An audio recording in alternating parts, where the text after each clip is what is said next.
வணக்கம் தோழர்களே. ஒரு வழியா நம்ம பெரியார் சீரிஸ் ஸ்டார்ட் பண்ணிட்டோம். அதோட முதல் எபிசோடா பெரியார் எழுதின அறிவு விருந்துங்கிற இந்த கட்டுரை பற்றின ரிவ்யூ தான் இந்த வீடியோல பார்க்க போறோம். ஆரம்பிக்கலாமா?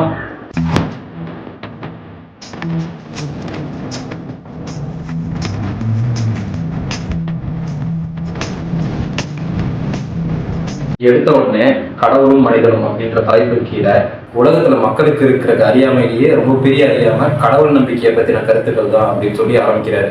உலகத்திலேயே கடவுள் பெயரை அடிப்படையா வச்சிருக்கிற 3 பெரிய மதங்களா கிறிஸ்தவ மதம், இஸ்லாமிய மதம், இந்து மதம், இந்த 3 இருக்கு. இந்த 3ல முதல் 2 மதங்களான கிறிஸ்தவ மதமும் இஸ்லாமிய மதமும் சரித்திர சம்பந்தம் உள்ள வரலாற்று ஆதாரங்கள் உள்ள மதமாகும்.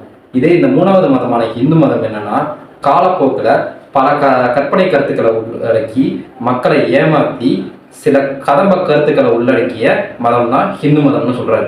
இந்த இந்து மதம் ஆரம்ப கட்டத்துல வேத மதமாக இருந்து பின்னாடி ஆரிய மதம்னு சொல்லப்பட்டு அதன் பின்னர் பிராமண மதம் அப்படின்னு சொல்லப்பட்டு கடைசியில் தான் இந்து மதம்னு இப்ப வழக்கத்துல இருக்கு. உலகத்திலேயே ரொம்ப அதிகமான மக்கள் எண்ணிக்கையை கொண்ட ஒரு மதம்னா அது கிறிஸ்தவ மதம் தான். அதுல 3ல் 1 பங்கு எண்ணிக்கை உள்ள மதம் தான் இஸ்லாமிய மதம்னு சொல்லலாம். அதோட கம்மியா இருக்கிற மக்கள் எண்ணிக்கை உள்ள மதம் தான் இந்து மதம். கடவுள் இல்லாத ஒரு மதம்னு சொன்னா அது புத்த மதத்தை சொல்லலாம். கிறிஸ்தவ மதத்துக்கு அடுத்தபடியா அதிக எண்ணிக்கை உள்ள ஒரு மக்கள் தொகையை உள்ள ஒரு மதம்னா அது புத்த மதம்னே சொல்லலாம். சைனா, ஜப்பான், சிலோன், பர்மா இந்த மாதிரி நாடுகள்லையும் இன்னும் சில நாடுகள்லையும் இந்த புத்த மதத்தில் உள்ள மக்களை பார்க்கலாம். புத்த மதம்ன்றதுக்கு இன்னொரு பேரா அறிவு மதம்னு சொல்லலான்றது. ஏன்னா புத்த மதம்ன்றது ஒரு வடமொழி சொல். இதுக்கு தமிழ்ல அறிவு மதம்னு சொல்லலாங்கிறாரு. ஏன் அப்படி அறிவு மதம்னு சொல்றாருன்னா அறிவு சார்ந்த கருத்துக்கள் உள்ள ஒரு மதத்தை கடவுளுக்கு இடம் கிடையாது. அப்படி இருக்கிறதுனால இதுக்கு அறிவு மதம் அப்படின்னு பேர் வைக்கலாம். இந்த புத்த மதத்தை ஒரு மதம்னு சொல்றதுக்கு புத்தர்களோ ஞானிகளோ ஒத்துக்க மாட்டாங்க. ஏன்னா மதம்னாலே அதுல கடவுள்னு ஒன்று இருக்கணும். அதனால புத்தர் மதத்தை ஒரு மதம்னு ரெகக்னைஸ் பண்றதுக்கு விருப்பப்பட மாட்டாங்க. முன்னாடி சொன்ன கடவுள் நம்பிக்கை உள்ள 3 மதங்கள் எடுத்துக்கிட்டோம்னா இங்க இந்த கடவுளை எப்படி கற்பிச்சிருக்காங்கன்னா கடவுளுக்கும் மனுஷனுக்கும் எந்தவித வித்தியாசமும் இல்லாம தான் இருக்கு. கடவுளும் மனுஷனும் ஒரே மாதிரி தான் இருக்கான் அப்படின்னு சொல்றாங்க. ஏன் அப்படி சொல்றாருன்னா கடவுளுக்கும் மனுஷனுக்கும் ஒரு வித்தியாசம்னு எடுத்து பார்த்துட்டோம்னா கடவுள் மனுஷன் 2 பேரோட சிந்தனை ஓட்டமும் ஒரே மாதிரி தான் இருக்கு. இங்க தத்துவத்துல ஒரு விதமான வித்தியாசமும் இல்லை. அவங்க கருத்துக்கள்லையோ எண்ணங்கள்லையோ எந்த வித வித்தியாசமும் இல்லை. அவங்க செய்யற செயல்ல மட்டும்தான் வித்தியாசம் இருக்கு. மனுஷன் நினைக்கிறத அவனோட செயல் மூலமா எஃபோர்ட் போட்டு அது மூலமா நிறைவேற்றி முடிக்கிறான். இதே கடவுள்னா அவரோட பவரை யூஸ் பண்ணியோ டக்குன்னு ஒரு மந்திரத்தை சொல்லியோ இந்த மாதிரி பண்ணிடுவாங்க. அவ்வளவுதானே தவிர தத்துவத்திலையோ எண்ண ஓட்டத்திலையோ கடவுளுக்கும் மனுஷனுக்கும் எந்த வித பாகுபாடும் இல்லாம தான் இங்க கற்பிக்கப்பட்டிருக்கு. என்ன சொல்ல வர்றாருன்னா கடவுளும் மனுஷனும் ஒரே மாதிரி தான். 2 பேரும் மனித சுபாவம் உள்ளவர்கள் தான்.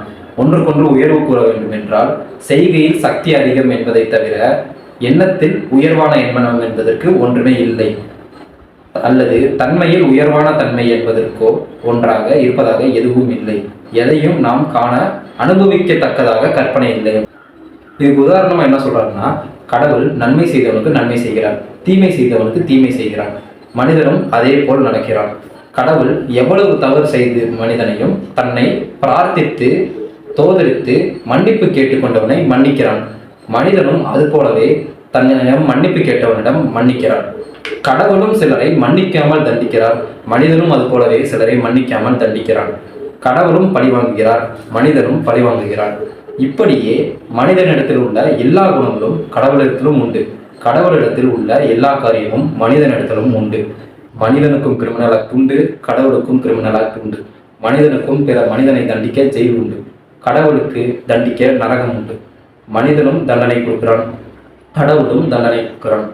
மனிதனும் மனிதனை ஜீவனாக ஏராளமாக கொள்கிறான், கடவுளும் ஏராளமான மனிதர்களை ஜீவனாக கொள்கிறான், அதாவது சாகடிக்கிறான்.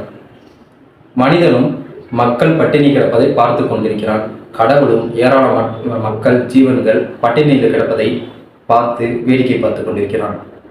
என்னதான் மனுஷத்தன்மையோட கடவுளை கற்பிச்சு வச்சிருந்தாலும் கடவுளை ஒரு காட்டு மிராண்டியா இலி குணத்தோட ஒழுக்கம் இல்லாத ஒரு மனுஷத்தன்மையோட தான் கடவுளையும் கற்பிச்சு வச்சிருக்காங்க. ஏன்னா மனுஷன் அந்த காலத்துல காட்டு மிராண்டியா மூர்க்கத்தனமா மூடத்தனமா எந்த ஒழுக்க வரைகளும் இல்லாம தான் இருந்திருக்கான். அந்த காலத்திற்கு ஏற்ற போல அவனோட குணங்களை பொருத்தி தான் இங்க கடவுள்களையும் கற்பிச்சு வச்சிருக்கான். அப்படி உதாரணத்துக்கு சொல்லணும்னா பார்ப்பனர்கள் ஆரம்ப கட்டத்துல எந்த விதமான கடவுளுக்கு தன்மை இருக்குன்ற மாதிரி ஒரு கற்பிதங்களை இங்க ஆரம்பிச்சு வைக்கல. ஏன்னா முன்னாடி அவன் மலைவாசியாக இருந்திருக்கான். அந்த நேரத்தில் ஆகாயத்தில் சஞ்சரிச்சுட்டு இருக்க சில தேவர்கள்னு சொல்லி ஒரு கடவுள்களை உருவாக்கி வைக்கிறான். அவங்களெல்லாம் ரொம்ப காட்டு மிராண்டியாக தான் இங்கே கற்பிச்சு வைக்கிறான். சைவர்களால் ருத்ரன் என்றும் துர்க்கை என்றும் போற்றப்படும் தேவர்கள் ஐரோப்பிய காட்டு மிராண்டிகளால் தகப்பன் கடவுள் என்ற பெயரால் தாய் கடவுள் என்ற பெயரால் சொல்லப்படுகின்றது. அந்த கடவுள்களுக்கு காட்டாளர்கள் போலவே ஆயுதங்கள், மழு, சூலாயுதம், மாட்டு வாகனமும், பெண் கடவுளுக்கு அறிவால், சூலாயுதம், சிங்க வாகனமும் கோரமான உருவமும் கொண்ட பெண்களாக கற்பித்து வணங்கி வந்திருக்கிறார்கள். மற்ற தேவர்களுக்கும் அப்படியே கற்பிக்கப்பட்டு பரப்பிவிடப்பட்டார்கள். கடவுள்னா என்ன, கடவுள் தன்மைனா என்னன்றது இங்கே யாருக்குமே தெரிய மாட்டேங்குது. மனுஷ உருவத்தில் இருக்க மனுஷனோட தன்மை உள்ள நிறைய இழிகுணங்கள் கொண்ட ஒரு உருவத்தையும் ஒரு கற்பிதத்தையும் கடவுள்னு சொல்லி மூடர்கள் மாதிரி இங்கே நம்ம கும்பிட்டு இருக்கோம். வெறுமனை வாய் பேச்சளவுல மட்டுமே கடவுள் சர்வசக்தி படைச்சவர், எல்லாம் வல்லவர் கடவுள்னு சொல்றோமே தவிர இதை ரியாலிட்டியில செயல்பாட்டில் எங்கேயுமே பார்க்க முடியறது இல்லை அப்படின்னு தான் சொல்றாரு. மனுஷன் முதல்ல எங்க ஏமாத்தப்படுறான்னா இந்த கடவுளின் பேர்ல தான் ஏமாத்தப்படுறான். அதுல தான் முதல்ல முட்டாளாக்கப்படுறான். ஆனா இதை எடுத்து கூறுறதுக்கு இங்க நம்மள இருந்து யாருமே முன் வரதில்லை. உலகத்திலேயே முதல்ல தோன்றின தத்துவ ஞானினா அது புத்தர் தான். வரலாற்று ஆதாரப்படி புத்தரை தான் சொல்ல முடியும். அதுக்கடுத்து மேலை நாட்டில் பார்த்தோம்னா சாக்ரட்டிஸை சொல்லலாம். இவங்களோட மெய்ஞானத்தை பற்றினதுலாம் இங்கே நிறைய பேர் பேசுகிறதே இல்லை. அதெல்லாம் யாரும் போற்றுறதே இல்லை. இங்கே போய் கற்பனைகளை போதிக்கிறவங்களையும் இந்த மாதிரி கேவலமான காட்டு மிராண்டி கற்பனைகளை போதிக்கிறவங்களையும் தான் உலகம் போற்றிட்டு வருது. அரசன் பார்ப்பனனுக்கு அடிமையாகிவிட்டான்.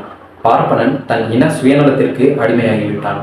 அவன் தன்னை மேலான பிறவி என்று ஆக்கிக் கொள்வதில் தான் கவலை கொண்டு அதற்காகவே கடவுளை வைத்து வருகிறானே ஒழிய மேலான பிறவி என்பதற்கு தன்னிடம் மேலான குணம் இருக்க வேண்டுமே என்பதை பற்றி சிறிது கூட கவலைப்படவில்லை.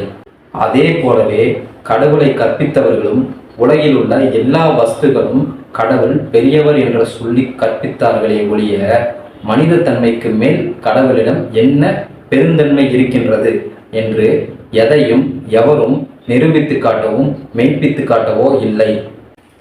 அடுத்தது மொழி பக்தியை பற்றி ஒரு விஷயம் சொல்றாரு. தாய்மொழின்ற தத்துவமே இங்கே பொய்யான ஒரு தத்துவம், அது ஒரு மாயை அப்படின்ற மாதிரி இங்கே சொல்றாரு. ஏன்னா இங்கே ஜாதி, மதம் இந்த மாதிரி கட்டமைப்பு எந்த விதமான ஆதாரமற்றதாக இருக்கோ இது எப்படி ஒரு பிறவியின் அடிப்படையில் ஒருத்தவனுக்கு கொடுக்க முடியாதுன்னு ஆதாரமற்றதாக இருக்கோ அதே மாதிரி தான் இங்கே தாய்மொழின்ற விஷயமும் இருக்கிறதா சொல்கிறாரு. உதாரணமாக சொல்ல போனோம்னா இப்போ நம்ம அம்மா அப்பா விட்டுட்டு இன்னொரு 2 பேரண்ட்ஸ் கிட்ட நம்ம தத்தெடுக்கப்பட்டு போனோம்னா அவங்கள தான் நம்ம அப்பா அம்மான்னு சொல்லிப்போம். இதுக்கு மேலே திதி கொடுக்குறோம், நம்ம பெற்றவங்க இறந்துட்டாங்க திதி கொடுக்குறோன்ற இடத்துக்கு போகிறப்ப அப்பையும் நம்ம தத்தெடுக்கப்பட்டிருந்தாலுமே அவங்களுக்கு திதி கொடுத்தோம்னா அந்த பையன்லாம் நம்மளை சேரும்னு சொல்கிறாங்க. அப்படி கொடுக்கலைனாலும் அந்த பாவம்லாம் நம்ம சேரும்னு சொல்கிறாங்க. கருப்பாகி வீட்டுக்கு பிறந்த பையனானாலும் அது வெள்ளைக்காரனுக்கு பிறந்தால் அல்லது வெள்ளையன் எடுத்து வளர்த்தாலும் அவனுக்கு இங்கிலீஷ் தானே தாய்மொழியாகும். இந்தியாவில் சினையாகி இங்கிலாந்தில் பிள்ளை பெற்று அந்த பிள்ளை அந்த நாட்டு குடிமகனாக பதிந்து கொண்டால் அவனுக்கு இங்கிலாந்து தானே தாய்நாடு. அந்த குழந்தையை பிரெஞ்சுக்காரன் கொண்டு போய் வளர்த்தால் அக்குழந்தைக்கு பிரெஞ்சு தானே தாய்மொழி. இந்த மதக்காரன் தாய் தகப்பனுக்கு சினையாகி ஆஸ்பத்திரியில் பெற்று அங்கேயே அக்குழந்தையை விட்டுவிட்டு தாய் தகப்பன்மார்கள் போய்விடுகிறார்களே. ஆனால் அதை ஒரு முகமதிய நர்ஸ் எடுத்து போய் வளர்த்தால் அது இஸ்லாம் மதமாகி விடுகிறது. கிறிஸ்தவ நர்ஸ் எடுத்து போய் வளர்த்தால் அக்குழந்தை கிறிஸ்தவ மதமாகி விடுகிறது.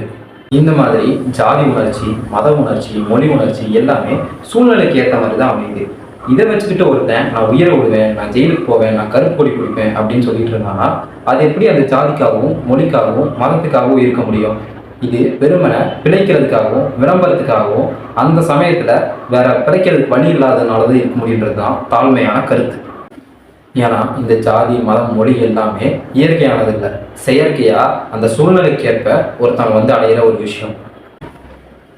இன்னும் நிறைய விஷயங்கள் கடவுள் நம்பிக்கையை பற்றி, நாத்திகத்தை பற்றி, மொழி பக்தியை பற்றி, நிறைய பகுத்தறிவு சிந்தனைகளை பற்றி இந்த புக்கில் இன்னும் டீட்டெயில்டாகவே இருக்கும். இது வேணுன்றவங்க டிஸ்கிரிப்ஷனில் லிங்க் கொடுக்குறேன், போய் வாங்கிக்கோங்க.